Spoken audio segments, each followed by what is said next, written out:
Hello, and welcome to Stuff, the podcast where we talk about all kinds of stuff. The kinds of stuff we talk about, completely random.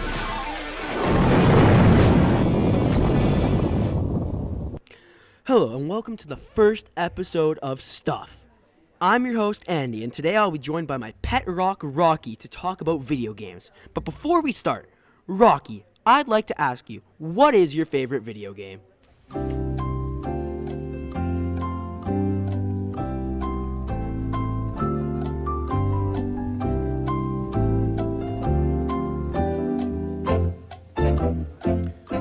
That is an amazing choice, Rocky. I love that game. The reason I asked you is because today's podcast is all about video games, and more specifically, we'll discuss our opinions on what we think the best video game is in 3 separate genres. To make the topic of choosing the best video game easier, I've created a list of 18 games with 6 in each of the 3 categories I've chosen. The 3 categories we will discuss are online multiplayer games, single-player or co-op games, and variety or party games. For the 6 single-player or co-op games, I have Minecraft, Plants vs. Zombies 2, Bloons Tower Defense 6, Cuphead, Mario Brothers, and Skylanders Trap Team. For the online multiplayer games, I have Brawl Stars, Fortnite, Roblox, Plants vs. Zombies Garden Warfare, Fall Guys, and Bloons Battles 2. For the party/variety games, I have Mario Party, Mario Kart, Just Dance, Super Smash Bros., Gartic Phone, Rock Band/Guitar Hero/Fortnite Festival, and Among Us.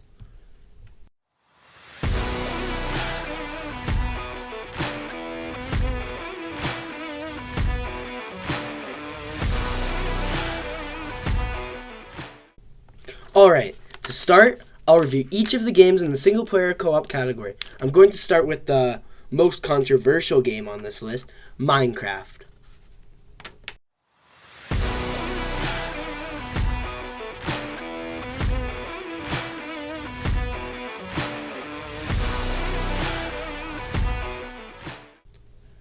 Minecraft is a sandbox survival game where almost anything is possible. It can be played in many ways, such as alone, with friends, or with random people online.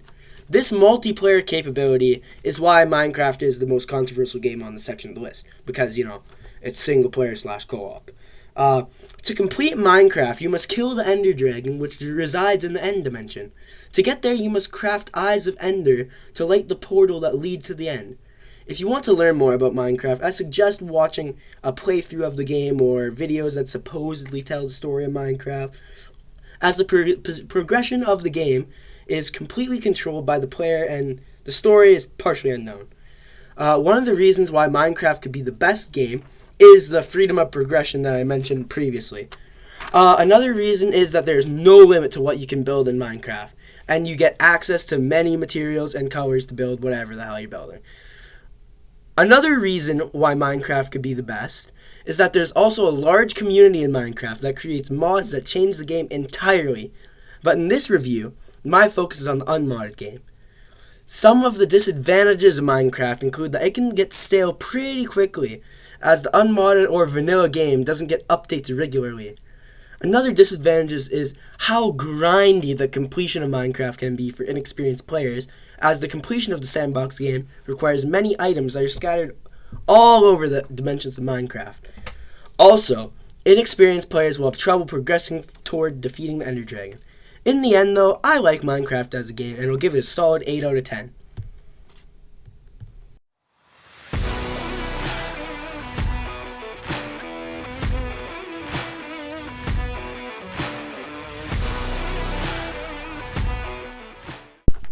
The next game I will review is Plants vs. Zombies 2, the game that's all about a man traveling back in time to eat a taco again. Yes, that is what the game's about. Anyways, the gameplay in Plants vs. Zombies 2 involves a tower defense mechanic, in which you plant plants to fight zombies.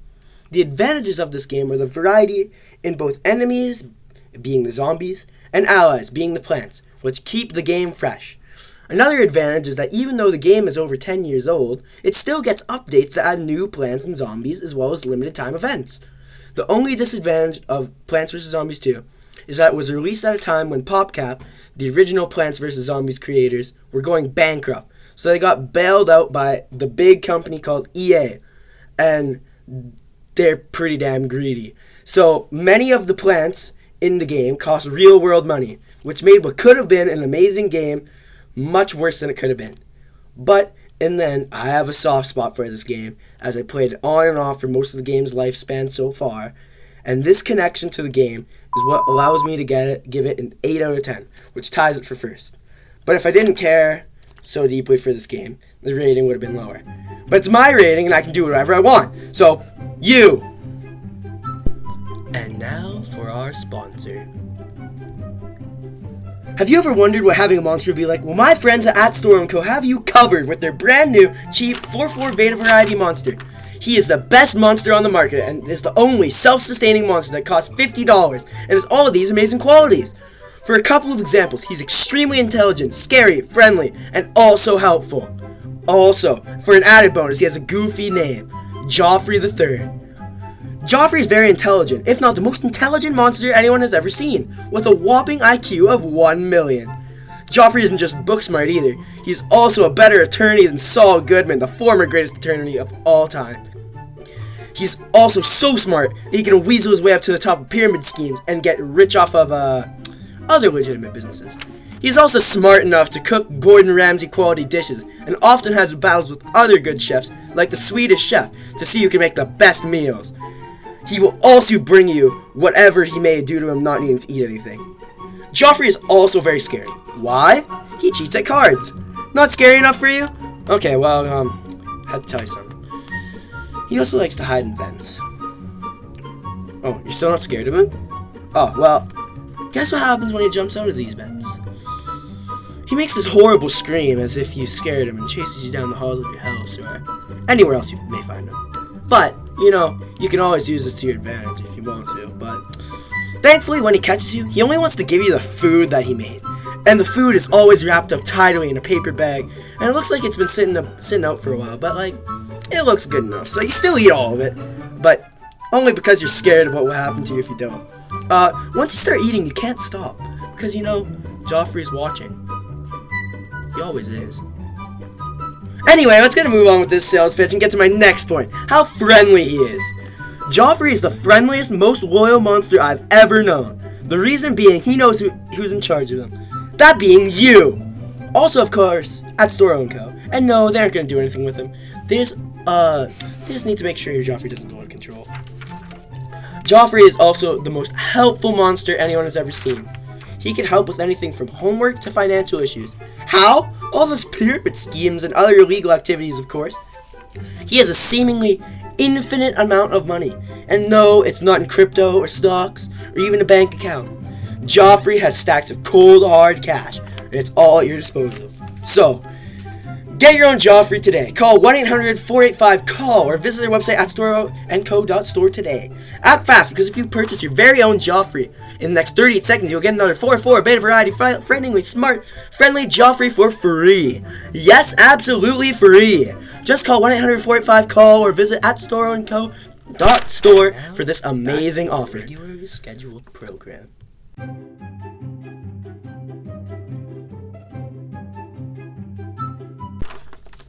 The third game I'll review is Bloons Tower Defense 6, the 6th installment in the Bloons Tower Defense series. The game Bloons Tower Defense 6 is all about the monkeys. The monkeys are destined to fight the balloons. They're arch rivals. And the game is all about popping those balloons. In Bloons Tower Defense 6, the monkeys are the placeable weapons, similar to the plants in Plants vs. Zombies. But instead of fighting zombies, they pop balloons. For every balloon layer the monkeys pop, you, the player, gets $1 to upgrade and purchase more monkeys. The monkey upgrades have quite a bit of variety, with the 3 separate paths that each include 5 upgrades. Each monkey is upgradable on one path all the way to tier 5 and on any other one path for 2 upgrades, for a total of 7 upgrades on one monkey. The balloons also scale in difficulty with your ability to upgrade monkeys. The reason why this game could be the best is for the reason I just said. The different upgrade paths, as well as the game's endless rounds of balloons, and that provides a large sum of content that it's a little bit of a struggle to get bored of, but after a while, you do. You're going to hear more about that in a second.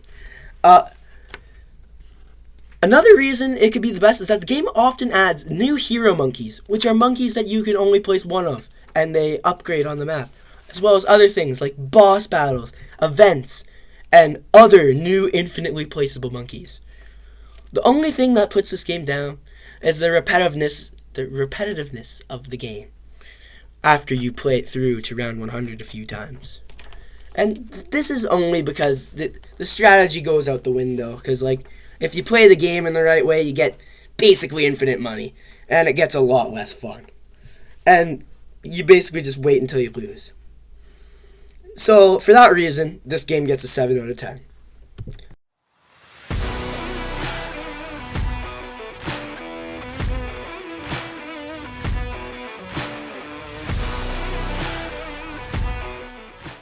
The fourth game I'll review is called Cuphead. Cuphead is a game about two brothers, Cuphead and Mugman, and they're running with the devil. The game starts with a slideshow telling the story of the two boys and how they got to owing their souls to the devil. The devil then sends you off to collect soul contracts from his debtors in exchange for the brothers' souls. To complete this game, you must defeat the devil in combat, as in the end of the game he reveals that the journey you went on was an elaborate ruse to get you to do his dirty work and collect all the souls of his debtors. The reasons why this game could compete for the top single-player or co-op game include the many different playstyles the very few weapons and abilities bring. This is because each charm and weapon in the game is completely different from one another, and it completely changes how you would defeat each enemy and traverse the world of Cuphead. Another reason why this game could be the best is the sheer difficulty of the game. Cuphead has been debated as the hardest game since its release. Funny story. A guy who was paid to review the game kind of hard past the tutorial. Isn't that funny, Rocky? Fail a tutorial. But that brings me to the disadvantage of this game, which is, again, the difficulty of the game. I know. Scary stuff. This is a disadvantage because many players, such as myself, had watched a couple of videos on the game before deciding to purchase it, not realizing the difficulty. Then, when I purchased it and was unable to complete the boss without hours of trying, I got very frustrated, and I would assume that anyone else who bought the game, not knowing its difficulty, felt the exact same.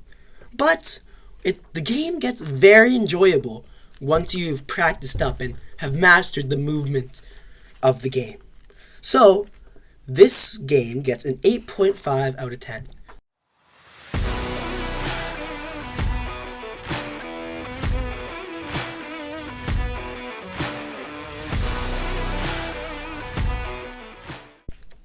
The fifth game I'll talk about is Super Mario Bros., the co-op 2D platformer for the NES. Super Mario Bros. Is a game all about Mario and his brother Luigi and their travels across the Mushroom Kingdom to save Princess Toadstool, who was later renamed Princess Peach, from the evil King Koopa, who also got a name change, his name instead being Bowser, of course. The reason why this could be the best single-player co-op game is the simple controls. The controls consist of A, B, and the directional buttons. The A button was for jumping, and the B button was for running and firing projectiles. The directional buttons were for moving left and right. Another reason why this game could be the best is that it was iconic. The game sparked a whole franchise with spin-offs such as Mario Party and Mario Kart. These games will come later, though, in episode 2, when I go over the variety in party games. The only reason why this game may not be the best is that it has been phased out time and time again. This is because the game is almost 40 years old, and gaming has since evolved in so many ways. Because of this, I give the game a measly 7.5 out of 10. But if we could factor in all the following Mario games and spin-offs, this game would be an easy 10 out of 10. But I can't do that, because then I would be rating the whole franchise instead of just the one game. And I don't want to do that.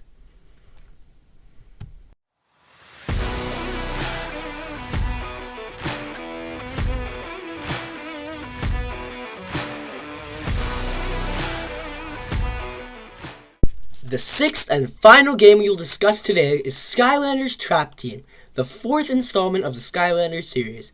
This game involves many of the characters from the previous games, such as Master Eon, who is the owner of the Skylander Academy where the Skylanders train. Another returning character is Chaos, the main antagonist of the game.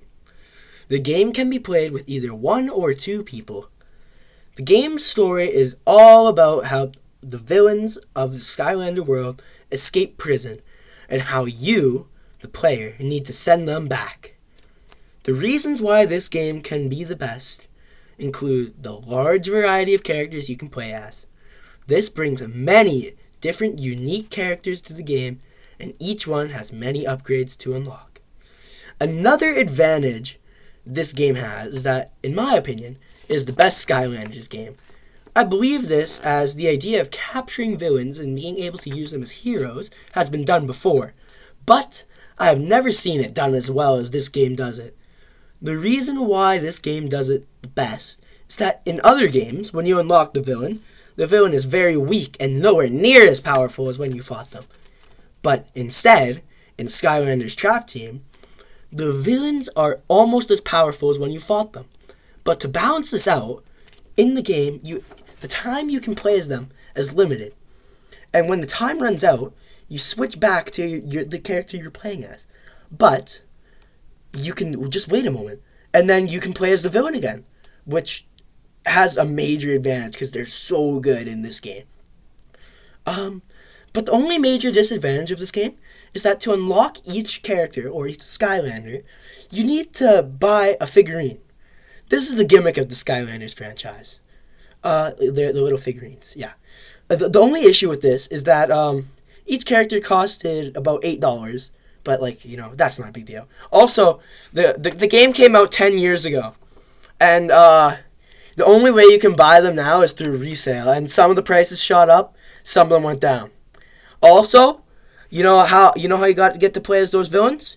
You got to buy traps to trap them in too, and those suffered the same damn thing, where some prices went up, some prices went down. But to counteract this, you can also print NFC cards. NFC cards will act the same way as the Skylander figurines, whereas you can play them in the game. But to do this, you need to buy an NFC card printer, which is about $60. But it would be way cheaper than buying each and every Skylander. But my parents bought me many of the characters when I was young, so I can rate this game very highly, as I had played this game in its full glory with many characters. So this game gets an 8.7 out of 10, simply because I know how good the game is.